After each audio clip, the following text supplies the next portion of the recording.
Another week, more stuff gets done. So I added a new background to the bald angry man fight. I was thinking I might have a unique background for every battle, but we'll just see what happens. Like, I'm not sure if I want to commit to doing that just yet. If I have like 100 battles, I don't know if I want to make 100 unique backgrounds, but we'll just see what happens. Other than that, in more sort of the smaller changes, I added some shadows below the cliff edges. So I thought before it was a little bit hard to determine like what was a ledge you were walking into as opposed to falling off of. So with these shadows, I think it makes it a bit more clear. Bigger news. You can now collect cats. I got 3 different cats you can collect in the game. The plan is to have 10 per dimension, and needing at least 5 before you can move on to the next dimension. So I planned it out this way for 2 reasons. One is so players can just move on when they're bored with an area, and the other is so I can have some cats be a bit more obtuse and sort of Easter egg feeling, so it won't wreck the pace of the game if you don't need all of them to progress. For instance, you can collect this ginger cat when you beat the angry bald man in the battle. So that's pretty straightforward, you just get a cat. I also made a little celebration animation when you collect a cat. You hold it over your head, fireworks going off, and the UFO comes down to collect it.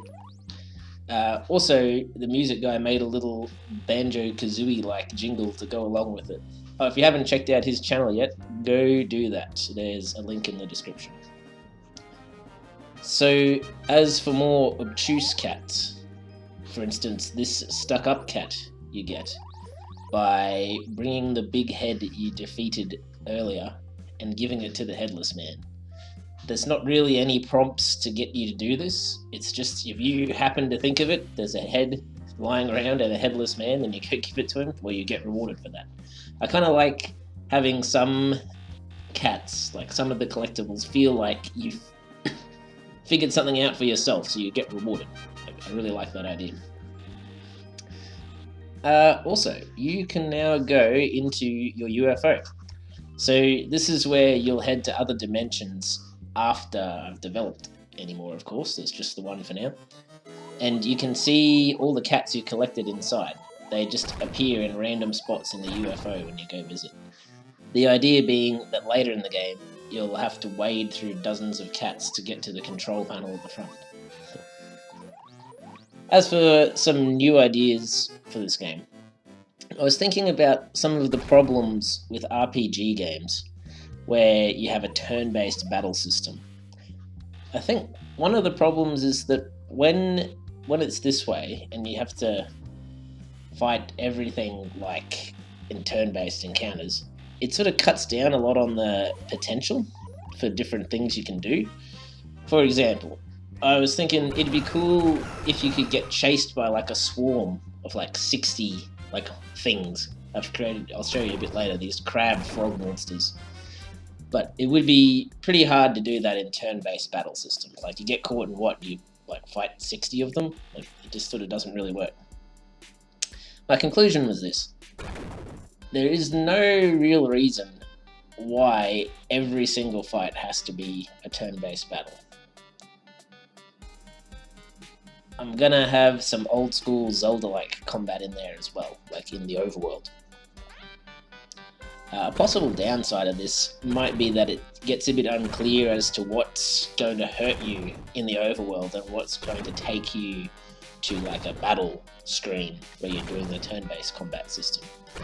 At the moment, my plan is to just have it so enemies that run at you, that move towards you in the overworld, are going to hurt you in the overworld, and stationary ones are going to fight you.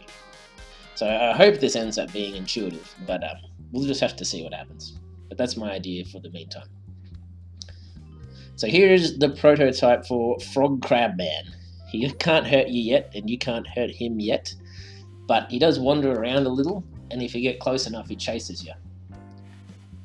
I made this room with 60 of them in it, and I make them slightly bumble into each other as they come towards you, so it has more of a mob-like feeling. They don't really work perfectly yet, but hopefully you get the idea.